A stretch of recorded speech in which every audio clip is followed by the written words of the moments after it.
ਹਾਂਜੀ, ਅੱਜ ਅਸੀਂ 10ਵੀਂ ਜਮਾਤ ਦੇ 8ਵੇਂ ਅਧਿਆਏ ਤਿਕੋਣਮਿਤੀ ਬਾਰੇ ਜਾਣ ਪਛਾਣ ਨੂੰ ਸ਼ੁਰੂ ਕਰਨ ਜਾ ਰਹੇ ਹਾਂ। ਇਹ ਤਿਕੋਣਮਿਤੀ ਦਾ ਇੱਕ ਐਸਾ ਅਧਿਆਇ ਆ, ਪਾਠ ਹੈ ਜੋ ਜ਼ਿਆਦਾਤਰ ਵਿਦਿਆਰਥੀਆਂ ਨੂੰ ਬਹੁਤ ਦਿੱਕਤ ਦਿੰਦਾ, ਸਮਝ ਨਹੀਂ ਪੈਂਦੀ। ਇਸ ਲਈ ਅਸੀਂ ਇਹਨੂੰ ਬਹੁਤ ਹੀ ਸੌਖੇ ਤਰੀਕੇ ਨਾਲ ਸਮਝਾਉਣ ਦੀ ਕੋਸ਼ਿਸ਼ ਕਰੀ ਆ। ਸੋ ਪੂਰੀ ਵੀਡੀਓ ਨੂੰ ਜ਼ਰੂਰ ਧਿਆਨ ਨਾਲ ਦੇਖਣਾ। ਅੱਜ ਆਪਾਂ ਇਸ ਨਾਲ ਸਿਰਫ ਜਾਣ ਪਛਾਣ ਕਰਾਂਗੇ, ਬੇਸਿਕ ਡਿਟੇਲ ਅੱਗੇ ਅਗਲੀ ਵੀਡੀਓ ਵਿੱਚ ਦੱਸੀ ਜਾਊਗੀ। ਤਾਂ ਪਰ ਅੱਜ ਦੀ ਵੀਡੀਓ ਇਸ ਲਈ ਜ਼ਰੂਰੀ ਹੈ ਕਿਉਂਕਿ ਜੇ ਤੁਸੀਂ ਤਿਕੋਣਮਿਤੀ ਨੂੰ ਚੰਗੇ ਤਰੀਕੇ ਨਾਲ ਸਮਝਣਾ ਚਾਹੁੰਦੇ ਹੋ ਤਾਂ ਤੁਹਾਨੂੰ ਉਸ ਦੇ ਸ਼ੁਰੂਆਤ ਬਾਰੇ, ਉਸ ਦੇ ਪੂਰੀ ਡਿਟੇਲ ਬਾਰੇ ਜਾਣਕਾਰੀ ਹੋਣੀ ਜ਼ਰੂਰੀ ਹੈ, ਤਾਂ ਹੀ ਤਿਕੋਣਮਿਤੀ ਦੇ ਸਵਾਲ ਹੱਲ ਕੀਤੇ ਜਾ ਸਕਦੇ ਨੇ। ਸੋ ਬਿਨਾਂ ਦੇਰੀ ਕਰੇ ਚਲੋ ਵੀਡੀਓ ਸ਼ੁਰੂ ਕਰਦੇ ਹਾਂ ਜੀ। ਜਿਵੇਂ ਕਿ ਤਿਕੋਣਮਿਤੀ ਦੇ ਨਾਮ ਤੋਂ ਹੀ ਕਲੀਅਰ ਹੁੰਦਾ ਜੀ ਕਿ ਤਿਕੋਣ ਆ। ਇਹਦੇ ਵਿੱਚ ਆਪਾਂ ਤਿਕੋਣਾਂ ਦੀ ਗੱਲ ਕਰਦੇ ਹਾਂ ਜੀ। ਤਿਕੋਣ ਵੀ ਕਿਹੜੇ? ਜਿਨ੍ਹਾਂ ਦੇ ਵਿੱਚ ਇੱਕ ਕੋਣ 90 ਡਿਗਰੀ ਦਾ ਹੋਵੇ, ਜਿਨ੍ਹਾਂ ਨੂੰ ਆਪਾਂ ਸਮਕੋਣ ਤਿਕੋਣ ਆਖਦੇ ਹਾਂ। ਪਹਿਲਾਂ ਆਪਾਂ ਸਮਕੋਣ ਤਿਕੋਣ ਬਾਰੇ ਸਮਝ ਲਈਏ। ਸਮਕੋਣ ਤਿਕੋਣ ਕੀ ਹੁੰਦਾ? ਇੱਕ ਐਸਾ ਕੋਣ ਜਿਹਦਾ ਇੱਕ ਕੋਣ 90 ਡਿਗਰੀ ਦਾ ਹੋਵੇ, ਬਾਕੀ ਦੇ ਦੋ ਕੋਣ ਕੋਈ ਵੀ ਹੋ ਸਕਦੇ ਨੇ ਜੀ। ਤਾਂ ਹੁਣ ਇਹਦੇ ਵਿੱਚ ਨਾਮ ਦਿੱਤੇ ਜਾਂਦੇ ਨੇ ਜੀ ਇਹਦੀਆਂ ਭੁਜਾਵਾਂ ਨੂੰ। 3 ਭੁਜਾਵਾਂ ਹੁੰਦੀਆਂ ਨੇ ਜੀ, ਕੋਣ ਹੁੰਦੇ ਨੇ। ਸਿੱਧੀ ਜਿਹੀ ਗੱਲ ਦੇਖੋ, ਇੱਕ ਕੋਣ 90 ਡਿਗਰੀ ਦਾ ਤਾਂ ਬਾਕੀ ਦੇ ਦੋਨੇ ਕੋਣ 90 ਤੋਂ ਛੋਟੇ ਹੋਣਗੇ, ਜਾਣੀ ਕਿ ਨਿਊਨ ਕੋਣ ਹੋਣਗੇ। ਤਾਂ ਇੱਕ ਗੱਲ ਦੇਖੋ ਕਿ ਜਿਹੜੀ ਭੁਜਾ 90 ਡਿਗਰੀ ਦੇ ਕੋਣ ਦੇ ਬਿਲਕੁਲ ਸਾਹਮਣੇ ਹੈ, ਉਸ ਨੂੰ ਪੰਜਾਬੀ ਵਿੱਚ ਕਰਨ ਅਤੇ ਅੰਗਰੇਜ਼ੀ ਵਿੱਚ ਹਾਈਪੋਟੇਨਿਊਸ ਆਖਿਆ ਜਾਂਦਾ ਹੈ। ਅਤੇ ਭੁਜਾਵਾਂ ਦੀ ਜਾਣ ਪਛਾਣ ਵੀ ਜ਼ਰੂਰੀ ਹੈ ਤਿਕੋਣਮਿਤੀ ਲਈ, ਕਿਉਂਕਿ ਇਸ ਦੇ ਉੱਪਰ ਹੀ ਸਾਰਾ ਚੈਪਟਰ ਦਾ ਬੇਸ ਖੜ੍ਹਾ ਗਾ।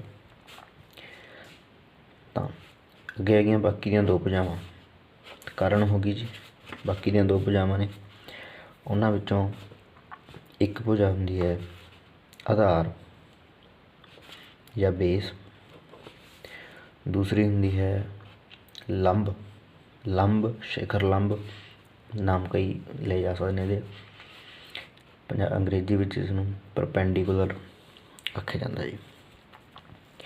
ਤਾਂ ਹੁਣ ਇਹਨਾਂ 3 ਭੁਜਾਵਾਂ ਦੇ ਤਿਕੋਣ ਸਨ।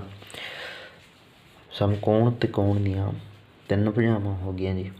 ਤਿੰਨੇ ਭੁਜਾਵਾਂ ਨੂੰ ਦੇ ਜੋ ਆਪਾਂ ਅਨੁਪਾਤ ਕਰਾਂਗੇ, ਇਹਨਾਂ 3 ਭੁਜਾਵਾਂ ਦੀ ਜੋ ਵੀ ਆਪਣੀ ਸਮੀਕਰਨਾਂ ਬਣਗੀਆਂ, ਉਹਨਾਂ ਦੇ ਆਧਾਰ 'ਤੇ ਹੀ ਜੋ ਸਾਰਾ ਤਿਕੋਣਮਿਤੀ ਦਾ ਕੰਮ ਆ ਉਹ ਹੁੰਦਾ ਜੀ। ਤਾਂ ਤਿਕੋਣਮਿਤੀ ਦੇ ਵਿੱਚ ਹੋਰ ਕੁਛ ਵੀ ਨਹੀਂ, ਸਿਰਫ ਦੇਖਿਆ ਜਾਵੇ ਤਾਂ ਇਹਨਾਂ ਹੀ 3 ਭੁਜਾਵਾਂ ਦੇ ਆਪਸੀ ਅਨੁਪਾਤ ਨੂੰ ਨਾਮ ਦਿੱਤੇ ਗਏ ਨੇ। ਜਿਵੇਂ ਤਿਕੋਣਮਿਤੀ ਦਾ ਇਹਨਾਂ ਦਾ ਪਹਿਲਾ ਅਨੁਪਾਤ ਹੁੰਦਾ ਜੀ ਸਾਈਨ। ਸਾਈਨ ਅਸਲ 'ਚ ਕੀ ਹੈ ਜੀ? ਸਾਈਨ ਕੁਛ ਵੀ ਐਸਾ ਚੀਜ਼ ਨਹੀਂ ਹੈ ਕਿ ਇਹ ਸਾਈਨ ਹੈ। ਸਾਈਨ ਦੇ ਵਿੱਚ ਕੀ ਹੁੰਦਾ ਜੀ, ਜੋ ਲੰਬ ਹੈ ਉਸ ਦਾ ਕਰਨ ਨਾਲ, ਯਾਨੀ ਕਿ ਜੋ ਪਰਪੈਂਡੀਕੂਲਰ ਹੈ ਉਸ ਦਾ ਹਾਈਪੋਟੇਨਿਊਸ ਨਾਲ ਜੋ ਆਧਾਰ ਹੈ ਉਸ ਨੂੰ ਆਪਾਂ ਸਾਈਨ ਆਖਾਂਗੇ। ਸ਼ਾਰਟ ਫਾਰਮ 'ਚ ਇਹਨੂੰ ਇੰਨਾ ਲਿਖਿਆ ਜਾਂਦਾ ਜੀ ਸਾਈਨ। ਜਿਵੇਂ ਜੇ ਆਪਣੇ ਕੋਲ ਮੰਨ ਲਓ ਲੰਬ ਹੋਵੇ 4 ਅਤੇ ਕਰਨ ਹੋਵੇ 5, ਤਾਂ ਸਾਈਨ ਕੀ ਹੋਏਗਾ? 4/5। ਹੁਣ ਫਿਰ ਆ ਜਾਂਦਾ ਜੀ ਕਿ ਸਾਈਨ ਦੇ ਨਾਲ ਤਾਂ ਥੀਟਾ ਲੱਗਿਆ ਹੁੰਦਾ ਜੀ। ਅਤੇ ਇਹ ਕਿਵੇਂ ਪਤਾ ਲੱਗੇ ਕਿ ਇਹਨਾਂ ਦੇ ਵਿੱਚੋਂ ਲੰਬ ਕਿਹੜਾ, ਆਧਾਰ ਕਿਹੜਾ? ਇਹਦੀ ਬੜੀ ਇੱਕ ਸੌਖੀ ਜਿਹੀ ਤਰੀਕਾ ਜੀ ਕਿ ਆਪਾਂ ਨੂੰ ਪੁੱਛਿਆ ਜਾਂਦਾ ਥੀਟਾ, ਤਾਂ ਥੀਟਾ ਆਪਾਂ ਨੂੰ ਦਿੱਤਾ ਜਾਊਗਾ। ਮੰਨ ਕੇ ਚੱਲੋ ਉਹਨਾਂ ਨੇ ਕੌਣ ਸੀ ਹੈ ਜੋ ਆਪਾਂ ਨੂੰ ਥੀਟਾ ਦੇਤਾ, ਤਾਂ ਸਾਈਨ ਥੀਟਾ ਦੀ ਗੱਲ ਹੋ ਰਹੀ ਹੈ ਜੀ। ਤਾਂ ਥੀਟਾ ਆ ਗਿਆ ਜੀ ਉਰੇ।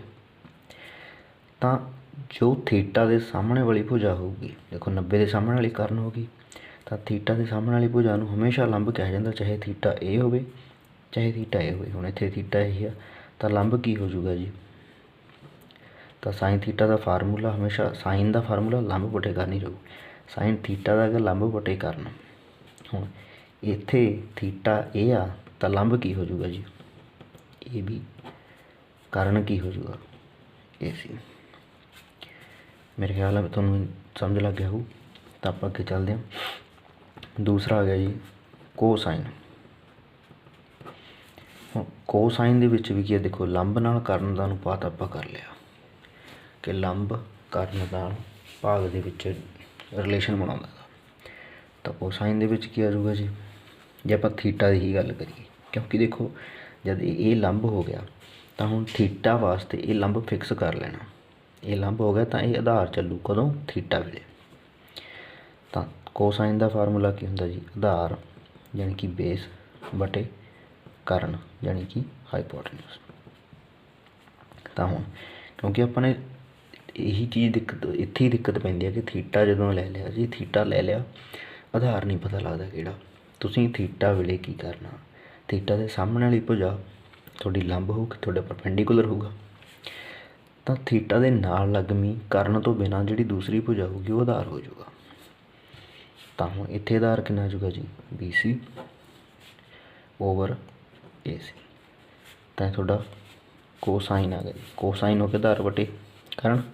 ਤਾਂ ਕੋਸਾਈਨ ਕੋਸ, ਇਹਨੂੰ ਸ਼ਾਰਟ 'ਚ ਕੋਸ ਬੋਲਿਆ ਜਾਂਦਾ। ਕੋਸ ਥੀਟਾ ਕੀ ਹੋ ਜਾਊਗਾ, ਕੋਸ ਥੀਟਾ ਹੋ ਜਾਊਗਾ ਜੀ BC ਅਪੋਨ AC।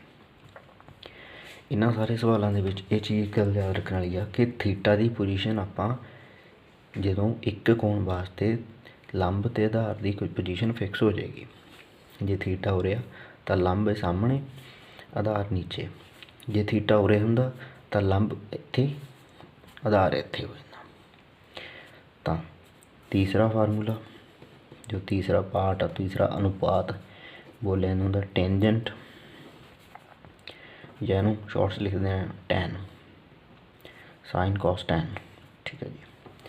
ਟੈਨ ਦਾ ਫਾਰਮੂਲਾ ਕੀ ਆ, ਟੈਨ ਦੇ ਦੋ ਫਾਰਮੂਲੇ ਕਹਿ ਸਕਦੇ ਹਾਂ, ਜੇ ਇੱਕ ਫਾਰਮੂਲੇ 'ਚ ਫਾਰਮੂਲਾ ਬਣਾਇਆ। ਦੇਖੋ ਆਪਾਂ ਨੇ ਹੁਣ ਤੱਕ ਕੀ ਕੀਤਾ, ਇਹ ਭੁਜਾ ਵਟੇ ਇਹ ਭੁਜਾ, ਇਹਦੇ ਵਟੇ ਇਹ ਵਟੇ। ਤਾਂ ਹੁਣ ਇਹਨਾਂ ਦੋਨਾਂ ਦਾ ਰਿਲੇਸ਼ਨ ਕਰ ਲਾਂਗੇ, ਜਿਹਨੂੰ ਕਿਹਾ ਜਾਂਦਾ ਲੰਬ ਵਟੇ ਆਧਾਰ। ਹੁਣ ਲੰਬ ਵਟੇ ਆਧਾਰ ਆ ਗਿਆ ਜੀ। ਹੁਣ ਉਹੀ ਗੱਲ, ਫੇਰ ਸਵਾਲ ਕਿ ਸਰ ਲੰਬ ਕਿਹੜਾ ਆਧਾਰ ਕਿਹੜਾ, ਜੋ ਥੀਟਾ ਦੇ ਸਾਹਮਣੇ ਹੋਊ ਲੰਬ ਹੋਊ ਅਤੇ ਦੂਸਰਾ ਜੋ ਰਹਿ ਗਿਆ ਉਹ ਆਧਾਰ ਹੋਊਗਾ। ਕਰਨ 'ਤੇ ਤਾਂ ਕੋਈ ਡਾਊਟ ਨਹੀਂ ਹੈ, ਕਿਉਂਕਿ ਕਰਨ ਆਪਣਾ 90 ਦੇ ਸਾਹਮਣੇ ਹੁੰਦਾ। ਦਿੱਕਤ ਕਿੱਥੇ ਆਉਂਦੀ ਆ, ਆਧਾਰ ਅਤੇ ਲੰਬ ਦੇ ਵਿੱਚ। ਤਾਂ ਜੋ ਸਵਾਲ, ਜੋ ਆਪਣੀ ਭੁਜਾ ਲੰਬ ਦਿੱਤੇ ਹੋਏ ਕੋਣ ਦੇ, ਜਿਹਦਾ ਆਪਾਂ ਨੇ ਟੈਂਜੈਂਟ ਪਤਾ ਕਰਨਾ। ਥੀਟਾ ਕੀ ਹੁੰਦਾ, ਕੋਈ ਕੋਣ ਦਿੱਤਾ ਹੋਊ ਜਿਹਦਾ ਆਪਾਂ ਨੇ ਟੈਂਜੈਂਟ ਪਤਾ ਕਰਨਾ, ਤਾਂ ਉਹਦੇ ਸਾਹਮਣੇ ਵਾਲੀ ਭੁਜਾ ਲੰਬ ਹੋਏਗੀ। ਇਸ ਗੱਲ ਨੂੰ ਮੈਂ ਬਾਰ-ਬਾਰ ਦੁਹਰਾ ਰਿਹਾ ਕਿਉਂਕਿ ਇਹ ਚੀਜ਼ ਯਾਦ ਰੱਖਣ ਵਾਲੀ ਚੀਜ਼ ਹੈ। ਇਸ ਚੀਜ਼ ਦੇ ਬੇਸ 'ਤੇ ਆਪਾਂ ਨੂੰ ਇਹ ਚੀਜ਼ਾਂ ਯਾਦ ਰਹਿਣਗੀਆਂ। ਤਾਂ ਟੈਂਜੈਂਟ ਹੋ ਗਿਆ ਲੰਬ ਬਟੇ ਆਧਾਰ। ਹੁਣ ਟੈਂਜੈਂਟ ਥੀਟਾ ਕਿੰਨਾ ਹੋ ਜਾਏਗਾ, ਤੁਹਾਨੂੰ ਪਤਾ ਕਿ ਆਪਾਂ ਥੀਟਾ ਲਿਆ ਸੀ, ਥੀਟਾ ਲਿਆ ਸੀ ਤਾਂ ਥੀਟਾ ਦੇ ਸਾਹਮਣੇ ਲੰਬ ਹੋ ਜਾਏਗਾ ਜੀ AB, ਅਤੇ ਆਧਾਰ ਹੋ ਜਾਏਗਾ ਜੀ BC। ਹੁਣ ਇਹਨੂੰ ਲਿਖਣ ਦਾ ਇੱਕ ਹੋਰ ਤਰੀਕਾ ਹੈਗਾ, ਟੈਨ ਨੂੰ ਇਹਨਾਂ ਦੇ ਨਾਲ ਰਿਲੇਟ ਕਰਕੇ ਸਾਈਨ ਥੀਟਾ ਬਟੇ ਕੋਸ ਥੀਟਾ। ਇਹ ਕਿਉਂ ਲਿਖਦੇ ਆ ਜੀ, ਕਿਉਂਕਿ ਦੇਖੋ ਸਾਈਨ ਥੀਟਾ ਕੀ ਹੁੰਦਾ, ਲੰਬ ਬਟੇ ਕਰਨ। ਕੋਸ ਥੀਟਾ ਕੀ ਹੁੰਦਾ, ਕਰਨ ਬਟੇ ਆਧਾਰ। ਤਾਂ ਟੈਨ ਥੀਟਾ ਕੀ ਹੋ ਜਾਊ, ਲੰਬ ਬਟੇ ਕਰਨ ਬਟੇ ਆਧਾਰ ਬਟੇ ਕਰਨ। ਤਾਂ ਜਦੋਂ ਆਪਾਂ ਇਹਨਾਂ ਨੂੰ ਘਟਾਵਾਂਗੇ ਤਾਂ ਬਟੇ ਦੇ ਬਟੇ ਵਾਲਾ ਉਲਟ ਜਾਂਦਾ ਹੁੰਦਾ।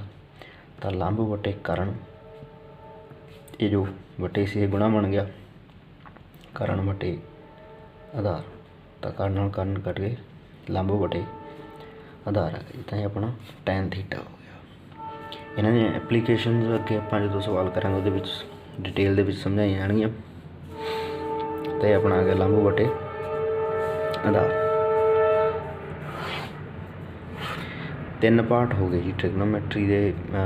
ਜਿਹੜੇ ਰੇਸ਼ੋਜ਼ ਹੁੰਦੀਆਂ ਨੇ ਇਹਨਾਂ ਨੂੰ ਆਪਾਂ ਟੀ ਰੇਸ਼ੋਜ਼ ਬੋਲਦੇ ਹਾਂ। ਇਹਨਾਂ ਦੇ ਟੈਂਜੈਂਟ ਰੇਸ਼ੋਜ਼, ਇਹਨਾਂ ਦੇ ਅਨੁਪਾਤ ਇਹਨਾਂ ਨੂੰ ਕਿਹਾ ਜਾਂਦਾ। ਚੌਥੀ ਹੋ ਜਾਂਦੀ ਹੈ ਜੀ ਕੋਟ, ਕੋ ਟੈਂਜੈਂਟ ਯਾਨੀ ਕਿ ਕੋਟ।